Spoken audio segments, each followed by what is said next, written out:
Hi friends! Welcome to my channel. For those of you that are new here, my name is Katelyn and I like to film eyeshadow palette, ranking, and review videos, as well as the occasional other content sprinkled in. So if you like indie makeup, if you like eyeshadow palettes, if you like me, I highly recommend that you hit that subscribe button because I post 2 videos every single week.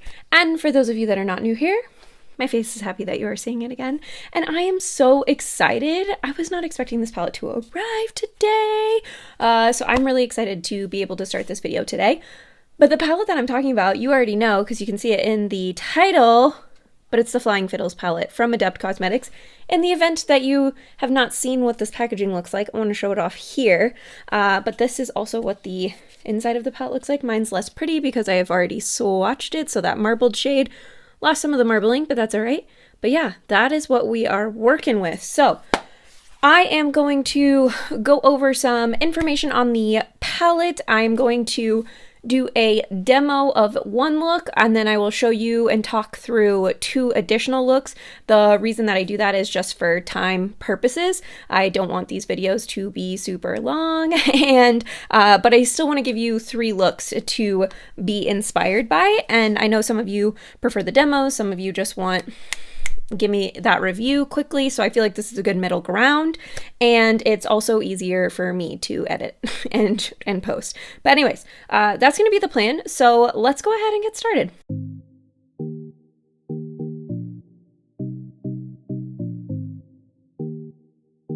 Okay, tell me why I've ordered, couldn't tell you how many Adept palettes, a few, several, I would argue. And I never knew that this box that it came in actually had product information on the back. Just thought it was a box sitting inside of a box that they shipped it in. Let's talk about the palette. So it is an eyeshadow and pressed pigment palette. So that's going to mean that some of these shades are not intended for use around the eye area, according to it's the FDA, right? US FDA guidelines. I do appreciate that on Adept's website, they have a ton of information on their shadows that and they will outline, you know, that the formula is approved for use in the EU, but not the US. And they have all of that information on there, what sort of primers to use. It's very helpful. There are 5 of the 15 shades are considered pressed pigments, whereas the other 10 are considered eyeshadows. So let's talk about the ones that are considered pressed pigments, because I know some of you with sensitive eyes that can't use pressed pigments are sometimes willing to use a palette. It is a third of the palette that you wouldn't be able to use, but let's talk about it. So first up, we have Tan Toffee Rose, which is going to be this purple shade up here. Then we have Day Lily, which is this one over here. So far making sense. Sahara. It's this brown down here. Honey Spurge. This one. Ooh, interesting. Okay, that one right there. And then Blue Crown. This one right here. So those are the 5 shades that are considered pressed pigments. This palette is cruelty-free and vegan, so the purpley shades, that's not surprising. Usually it's because they can't use, I think it's carmine, but there's certain ingredients they can't use if they're vegan, and that's what lends to them typically having to be considered pressed pigments. My brain's not working, but okay, cool. 12-month open container. This is made by Adept Cosmetics in China. I believe their site says that I don't know if they have their own lab, but it implies something like that it's coordinated with a special lab for them to make their palette or their products in China. But I think that's it info-wise. So let's talk about the packaging. I believe they said online that it's their normal kind of, I don't know if it was plastic or what kind of material it is, but it's obviously wrapped in lace. So it has this kind of sexy, sultry feel to it with the black lace. And then you have a nice size mirror that I'm not going to show you for fear of blinding you. And then this is the inside of the palette again. So you have 11 shimmers to 4 mattes. I do know that at least one of these shades is a multi-chrome. I don't know if there's other that are considered multi-chromes. There's probably a couple of multi-chromes. Maybe duochromes? I don't know. I don't know. It is on their website, though. I remember reading it. I just don't recall that information that I just read at this time of filming. But let's go ahead and demo look number 1. So I will say right off the bat, for me, I feel like this purple shade is going to be the only shade that I can kind of use from like a matte standpoint in the crease. If this is definitely what I would consider a like neutral adjacent palette.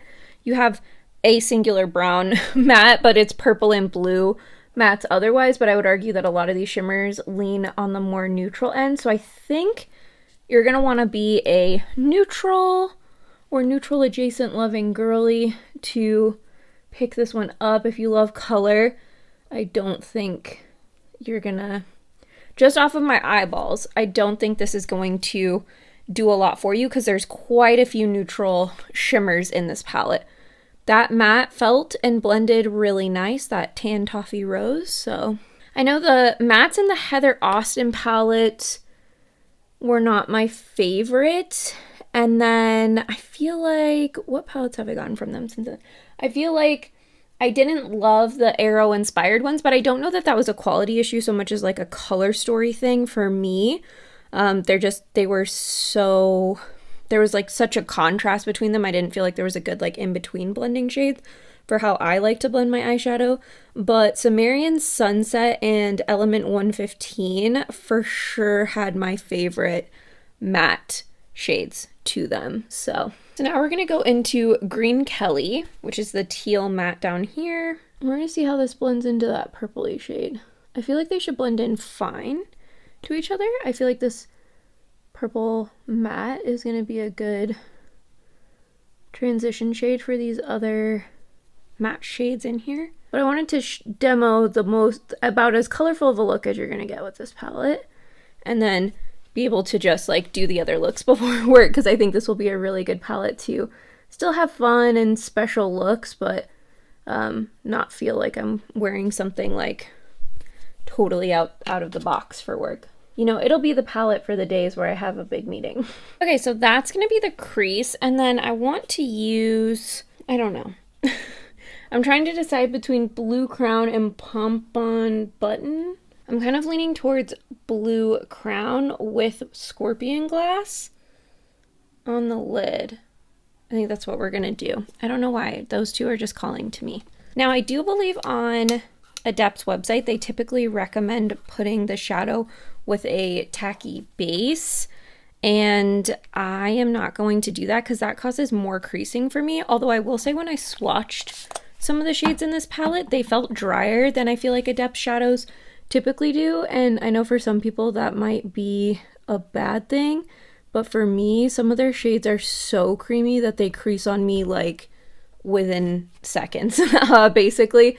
So I'm kind of excited about a little bit of a drier formula because I think longevity wise that'll last a lot longer for me. But that shade applied beautifully. Oh, that's so pretty. Okay, so now we're gonna go into Blue Crown. Okay, that look was like what feels too easy. That was super easy to do. Part of me feels like I should have done something maybe a little bit more complicated, but I think that just might be this palette. You know what I mean? So yeah, so I will finish my everything else up and come back. I'm just gonna do the same, you know, maybe I'll work a shimmer on the lower lash line. We'll see in 2 seconds. So I decided to come back and do the lower lash line before we did the rest of the face. So I'm gonna take this Pompon Button shade and we're gonna work that on the lower lash line because I did a look with my Arrow inspired palette and I just used a shimmer on the lower lash line and I really liked it. And so now I'm kind of, one, feeling shimmers on the lower lash line, but two, feeling like the Adept shimmers look nice on the lower lash line. This one's a little bit darker than the shimmer I had used on the lower lash line in my other look, so that's something to factor in, but I think it'll be all right. And then I want to take this yellow Bronwyn shade and we're gonna put that on the inner corner. Oh, okay. That shade showed up, didn't she? That was one of my favorite shades when I swatched, so not surprised that it looks amazing on the lid. Okay, so then I'm gonna take this brush that we used earlier. I'm gonna try and wipe some of that blue off. And I'm just gonna try and soften that up a little bit. Probably should have done this before I put my concealer on, but that's all right. That's basically the eye look. So I will come back when everything is finished to show you the full finished look. Okay, here's the finished look. I am so obsessed with it. Yeah, I love it. I think it looks so pretty. So I think the purple tone, like mauve matte, this tan toffee rose, and green Kelly, which is like, it's a tealy blue down here. I feel like they blended together so nicely. And then using the Pom button shade on the lower lash line, I feel like it blends into this the green Kelly shade. The green Kelly shade I feel like has a little bit more blue to it, and Pom button has a little bit more green, but I think they blend so beautifully into each other. I love the shimmer on the lower lash line, love yellow Bronwyn on the inner corner. I think Scorpion Glass looks super pretty, blue crown, super pretty. I wish I was wearing this all day so I can talk about longevity, but the other two looks I will wear for likely a majority of the day. We'll see how things go. Lately, I've been having trouble sleeping, so I end up sleeping in and then going to work with no makeup and then doing my makeup after work. So we'll see if that schedule continues. But anyways, this is the finished look, and it is stunning. I love it. I want to do 2 more looks for you all. I want to see how much like versatility we can get with this color story. If I can mix things up, make things look a little bit more different with each of the looks, because like I said, it's neutral adjacent. So I think we're going to get neutral leaning or neutral adjacent looks. That's what it is, but I'm gonna be curious to see if like, can we keep it like really on the lighter end? Can we make it really smoky? Obviously this is a very smoky glam that's happening now, so we can obviously do that, but I just want to see what else we can do. So that is it for this look. Let's move on to future me to talk about look number 2. Here is the second look with the Flying Fiddles palette. I have had this on for a little bit. I went to a cookie decorating class today. It was Valentine's themed, so I thought like the pinks, you know, were appropriate. But anyways, I have been gone for a few hours, so I just came back. I didn't change anything. So here is after, what is that? I got ready and left at like 5 hours away. We don't have any creasing or anything. So let me chat through what I did in case you were curious. So I took the shade Daylily and packed that all over the lid and into the crease slightly. And then I blended it out with Sahara. I was correct in my prior assessment that Sahara was probably going to be too deep for me as a transition shade. So I just pulled in my translucent powder and a fluffy brush and blended that out. So those are the only 2 mattes I used. But like I said, I had to blend that out a little bit just because I'm so fair. But I wanted to use this because my friend Alicia, I saw her on Instagram mention that this shade was really purple on her. And so I was really curious. And I feel like it looks really burgundy. But once you put it next to the brown, it's like the brown almost highlights that it's more of like a purple burgundy to it. I don't know how to explain it, but I could totally see how, because the brown is like the differences between them, it pulls out this purple more. And then obviously if you pair it with tan toffee rose, it's going to pull purple as well. So I would say that it's more of a purple burgundy, at least on my skin tone as well. And then on the lid, put the shade Dahlia. This shade is super shifty. I'm sure maybe you can see a little bit on camera, but like when I'm looking in the mirror right now, I can see the pink and the gold at the same time. And then I feel like the green shift is pretty strong, or it was for me earlier. I don't know if we're capturing anything, but there's a really strong green shift. And then the inner corner, I took the shade Daffodil and I put that on the inner corner, did the same mattes on bottom that I did up top. But yeah, this is, to me, a super quick and easy look that still looks really glam. Like I spent maybe 10 minutes on it, like, because you don't have to make the mattes look perfect for your smoky eye, right? You just need that darker base to blend it into the crease, and then you slap the shimmer over the lid and then put a shimmer in the inner corner. It's really easy to do. It's just really easy to do. So I think it's a really nice way to utilize this palette and see what it can do from like a quick look standpoint. I also could have just left it at, Dahlia and Daylily and fluffed Daylily into the crease and then on a translucent shade worked that out. I wanted something slightly lighter, but anyways, I think it's really nice. So I have, let me see, we have Meadow Foam, Arisema, and Viola Bronze, Honey Spurge, and Rust Bunny. So I think I have 5 shades left, and it's the 5 shimmer shades here that are all neutral. I basically went for all the non-neutral shades first, and I just spit. So I have the neutral shades left, so I will definitely be doing a neutral look next, but so far I'm really happy with this. I'm not having the creasing issue that I have had with some shades, specifically Sumerian Sunset. I don't know that I noticed much creasing in Element 115 either, but anyways, this shade is like by far like the smoothest, creamiest I feel like in this palette. So I feel like if anything was gonna crease, it would be this one, and we're not creasing or fading at all. So yeah, super happy with it. This is look 2.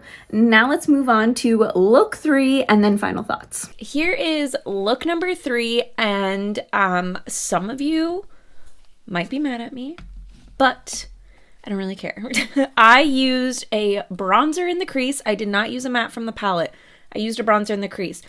I feel like we all have a matte or a neutral brown shade that you can pull from literally any other palette. So I felt comfortable doing it, but I know some people will get mad that I didn't just use the palette. But anyways, I love having the ability to go in with a bronzer in the crease and then just slap a shimmer on the lid for days where I don't have a ton of time, which today happens to be one of those days. So I did the bronzer in the crease, and then I did Honey Spurge on the inner corner and like onto the lid a little bit, and then Viola Bronze is what is tapped all over the lid. So the only shades I haven't used in this palette yet are Meadow Foam, Arisema, and Rust Bunny, but we've used everything else. Let me get close so you can see it. But yeah, that's what I did. Oh, I should say I also used Sahara. That's the brown, knocked my desk. That's the brown winged liner that we have. I feel like this palette has variety and like versatility in the sense of you can do a super intricate like multi-chrome glam look. You could do a super neutral glam look. You can do something quick and easy either with the multi-chrome or with the neutral shades. Like there are abilities to kind of pivot, which I really like. I think the shimmers in here are 12 out of 10, stunning, gorgeous, amazing. I did like the mattes in here. I felt like they blended well as well. I separated out because I feel like the shimmers are like exceptional to them, like just amazing, and the mattes are good. You know what I mean? Like, so the mattes aren't bad, they're good. It's just they're not like the most amazing thing I've ever experienced.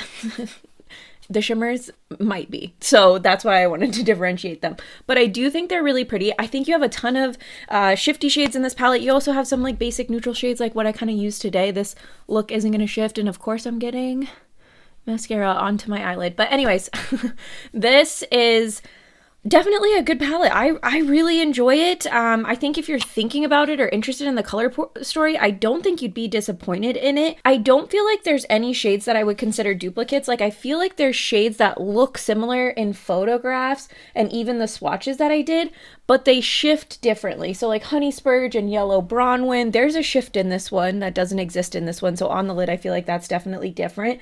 And then I feel like Viola Bronze, Meadow Foam, and possibly Rust Bunny, like when I swatched them, those 3 looked similar, but Rust Bunny shifts green, Meadow Foam is like, has like a, almost like a purpley shift to it, and Viola Bronze doesn't shift at all. So that being said, I don't think there's a ton of overlap. If you like this color story, I think you'd like this palette. If you don't like the color story, then, you know, I feel like you already made your decision on the palette and you didn't need to watch my review to decide if you wanted to purchase it. But hopefully this was helpful to all of you, and let me know which of the 3 looks were your favorite. I didn't do lashes today because I literally don't have time, so I gotta scoot and skedaddle on over to my meeting, and I just have a lip oil on for that exact reason. I didn't have time for anything today. But yeah, hopefully you enjoyed this, and I will see you all next time. Bye!